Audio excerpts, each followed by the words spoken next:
2023. Can you give us a roll call, please, Tabitha? Mayor Young. Here. Commissioner Hedrick. Here. Commissioner Lewis. Here. Commissioner Leachman. Here. Commissioner Wilkinson. Present. For invocation Now tonight, what we have Reverend Mark Somerville from the Family Worship Center.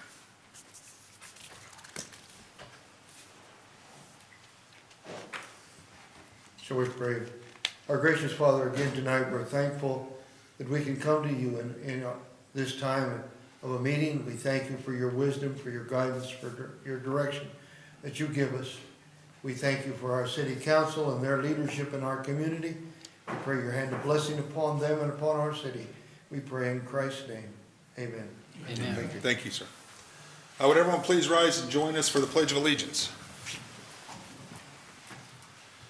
I pledge allegiance to the flag of the United States of America and to the republic for which it stands, one nation under God, indivisible, with liberty and justice for all. I see that we don't have any proclamations or recognitions tonight. Personal appearances are opportunities for organizations or citizens to make special presentations before the City Commission. Such appearances are scheduled in advance of the meeting by calling City Clerk Tabitha Sharp at 316-321-9100 by 5 o'clock p.m. the Tuesday preceding the meeting. Presentations are limited to 10 minutes. Any presentations for information purposes only. No action will be taken, and it appears that we don't have any personal appearances scheduled for tonight. So we'll move on to public comments. Persons who wish to address the City Commission regarding items that are not on the agenda and that are under the jurisdiction of the City Commission may do so when called upon. Comments on personnel matters and matters pending in court are not permitted. Speakers are limited to 3 minutes. Any presentations for information purposes only. No action will be taken. We have Brad Meyer on the list for tonight. If you want to come on up and for your public comment.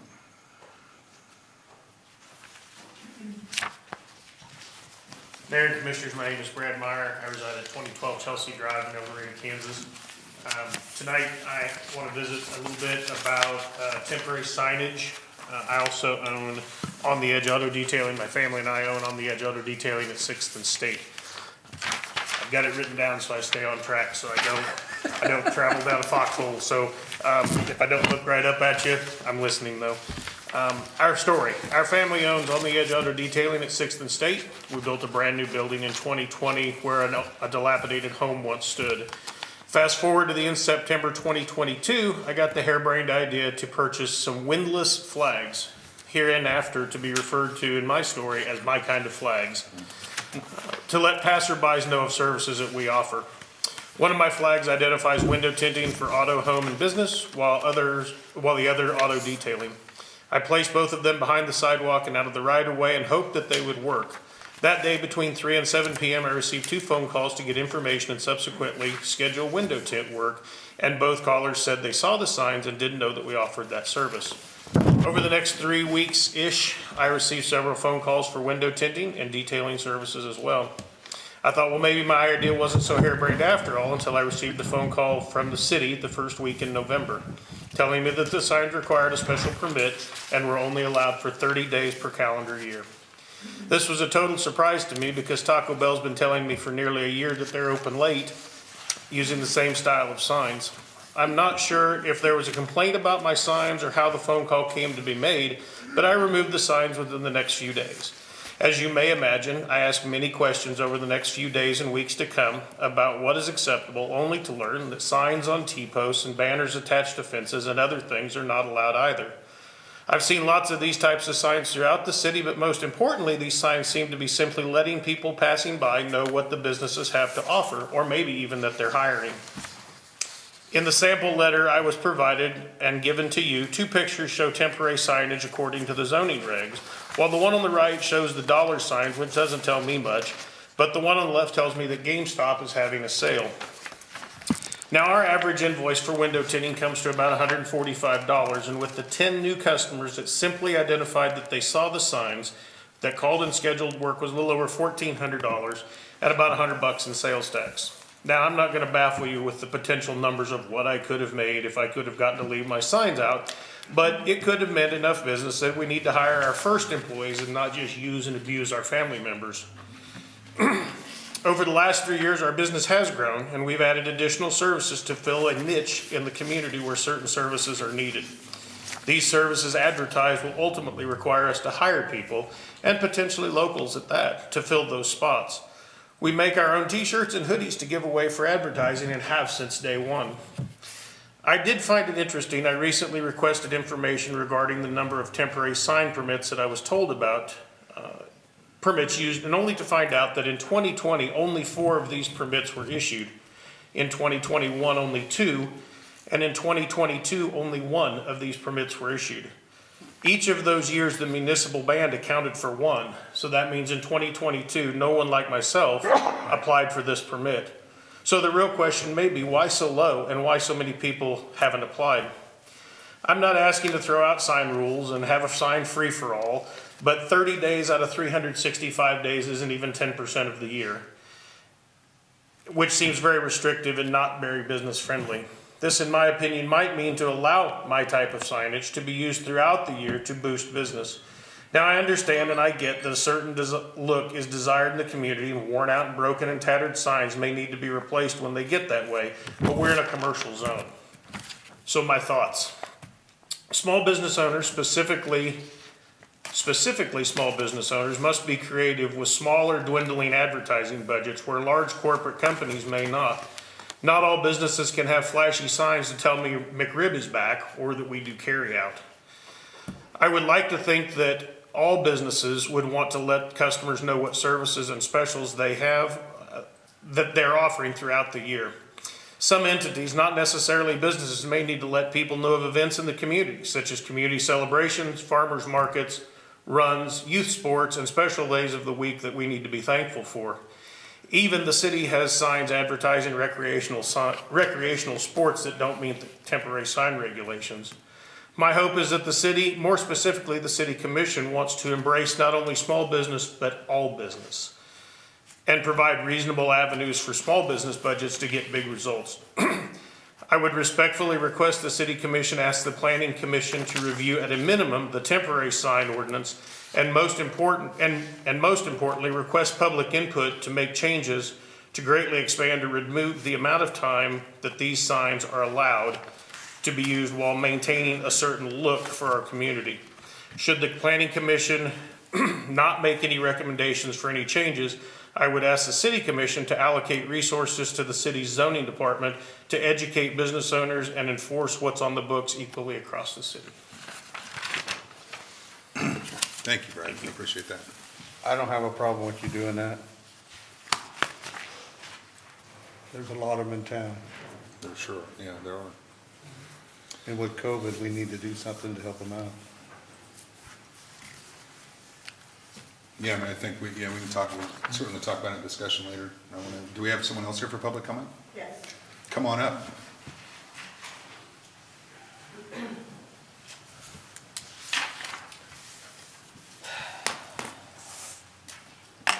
My name is Shauna Napoli. I'm here to talk again about the pit bull registration application and the $50 background check fee. It came to my attention today, trying to follow up, that I guess nothing's going to change about it, so I thought I'd come try to speak again.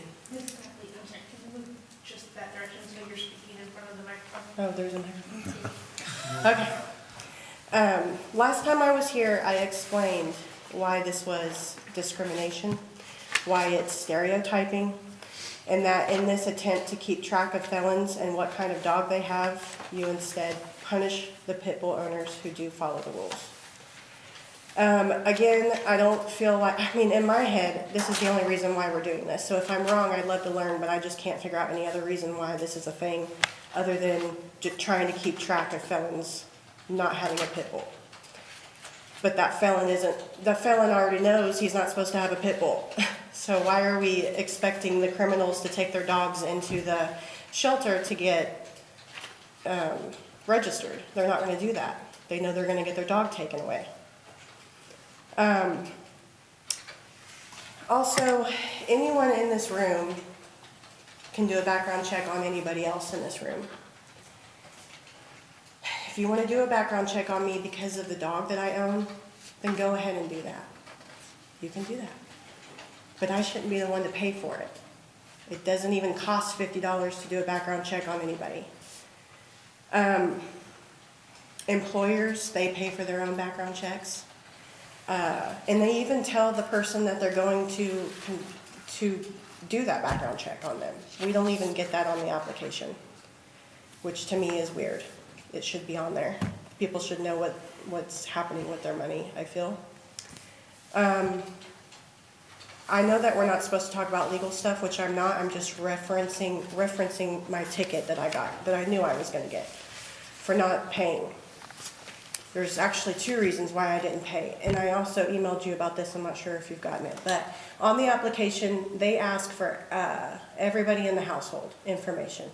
So I put myself, because I'm the only adult. The person who runs the shelter insisted that I put my 5-year-old and my 2-year-old's information on there. And I thought that was weird. They're minors, they're babies. There's no reason for y'all to have, for that application to need my kids' their birthday and full name. And I got curious and I called and nobody could tell me why y'all needed that information. Nobody could give me a reason. I was told by Public Works that there didn't need to be a reason. It's just because. So anyways, I got my ticket as expected, and in that same bundle of mail, I received my application for LEAP. If you're not familiar with what LEAP is, it's a program to help people pay their electricity bill. I'm receiving this because I'm on every single welfare thing there is to be on besides cash. I am poor. I have no help with my 2 children who are 5 and under. I am in low-income housing for free right now, no rent. I get a check every month for utilities because they know I need help with that. My kid is on free lunch at school. My daughter is on WIC, food stamps, mom food stamps. I don't have money for this. It's not even, I can't even, if it was $50 going towards something to, like a rescue, like we're wanting to help pit bulls in some way, like rehabilitate or something, fine, I'd do that. But this is just putting me into a box with everybody else who seems to think that all criminals have pit bulls. A criminal can own a Chihuahua and be more dangerous than somebody with a pit bull. So I just am asking that we please reconsider doing nothing, because I would love to maybe, like I said, volunteer my time at the animal shelter. I had to sell my lawn furniture to pay for my daughter's birthday on the 2nd. So I really need another option, and I'd rather not lose my dog.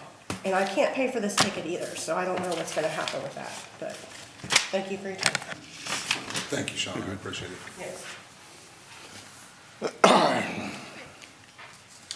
Is there anybody else here for public, excuse me, for public comment? Okay, we'll move on to the consent agenda. On tonight's consent agenda, we're considering the approval of city commission minutes from January 3rd, 2023, special city commission minutes from January 11th, 2023, appropriation ordinance number 12-22 in the amount of $2,440,070.11, and a resolution adopting the code of procedure for the city of El Dorado, Kansas. Do I have a motion to approve the consent agenda? I move we approve the consent agenda. Second. I have a motion and a second. All those in favor say aye. Aye. Those opposed, same sign. Motion carries. We don't have anything on old business, and we don't have any public hearings tonight, so we'll move on to new business. Consideration of KDOT agreement number 307-22 concerning the city's participation in a cost share project on Central Avenue. Yes, Mayor and Commission, this is a part of the overall, what we're coining as the Central Avenue improvements in Central Avenue. We were awarded the base grant to address the water infrastructure along Central Avenue. With that, we know new road repairs are going to need to be made, as well as we've had 100 years worth of drainage problems in our downtown. So gratefully, we were awarded a cost share project. This agreement is between the city of El Dorado and Kansas Department of Transportation on the execution of that award. The total cost of the estimated cost of the project is 2.7 million. 1 million will be coming from KDOT, and the remainder will be borne by the city at large through general obligation bonds we previously have authorized. There may be some other funding sources like sales tax at play, sales tax dollars at play as well. Okay. Looks like the options are to proceed with the project as proposed, proceed with the project without signing the agreement and pay for all the city funds, or don't proceed. Do I have a motion to move forward? I move to authorize the mayor to execute for and on behalf of the city of El Dorado, agreement number 307-22 between the city and the Kansas Department of Transportation. Second. Motion and second. Do you have any questions for staff? The only question I have, and I don't know, it's a misprint, but it says the total cost is 2.7, I assume that's billion, right? With all those zeros? Yeah, it's million. I assumed it was when you said it, but I'm like, I don't think I could sign off on that. I mean, we might all be looking for jobs, so, yeah, that's all I got. Which I assumed it was, you said the number, so it's fine. Any other questions for Scott or for staff? When you do this, since the gas company is doing stuff in the alley and coming through, this won't be done at the same time, will it? They won't come across and tear up what you guys have just finished? In discussion with the gas company, everything's new along Central, the front faces. The alley, the stuff you see going on between Vine and Main Street today is a newer pipe that they're having some issues with, so they're addressing it. It's not an older pipe, it's actually poly. So they're going ahead and changing it all out. It wasn't on their radar to do that work. It wasn't a needed item that needed attention. It's something they discovered as they were setting up gas service for 142 North Road, which had never had gas service before. It had True Care a little upset because they couldn't let their people go in the alley because the gas company was coming down the alley. Yeah, and I think they worked around it and accommodated the best they could for Yeah. what needed to be done in the alley. So, Okay. Additional questions? All those in favor say aye. Aye. Those opposed, same sign. Motion carries. Next item of new business, consideration of a motion to allocate $151,320 from unbudgeted water fund reserves to the water treatment plant filter console replacement, Phase 2 project, and authorizing the city manager to proceed with implementation thereof. So last year, 2022, the city commission authorized phase 1 of the water treatment plant filter console replacement. Incidentally, we're still waiting on those consoles to be delivered, but that is in progress now. And so the plan was to proceed with phase 2 at the beginning of 2023. And knowing that we have some supply chain challenges, we want to get that as early as we can in the year so that we can hopefully get that completed by the end of this year. So phase 2 is $151,000, which is right along with what we're anticipating. We were paying for this from water fund reserves because it is in fact unbudgeted, but the water fund does have sufficient cash reserves to cover the cost. So with that, I'll take any questions. So as it appears in the report, there's really no other alternatives to this project as we move forward. So do I have a motion to move forward? I move to authorize the city manager to execute the proposal with R.E. Pedrati for the purpose of installing Phase 2 water treatment plant filter consoles. I'll second.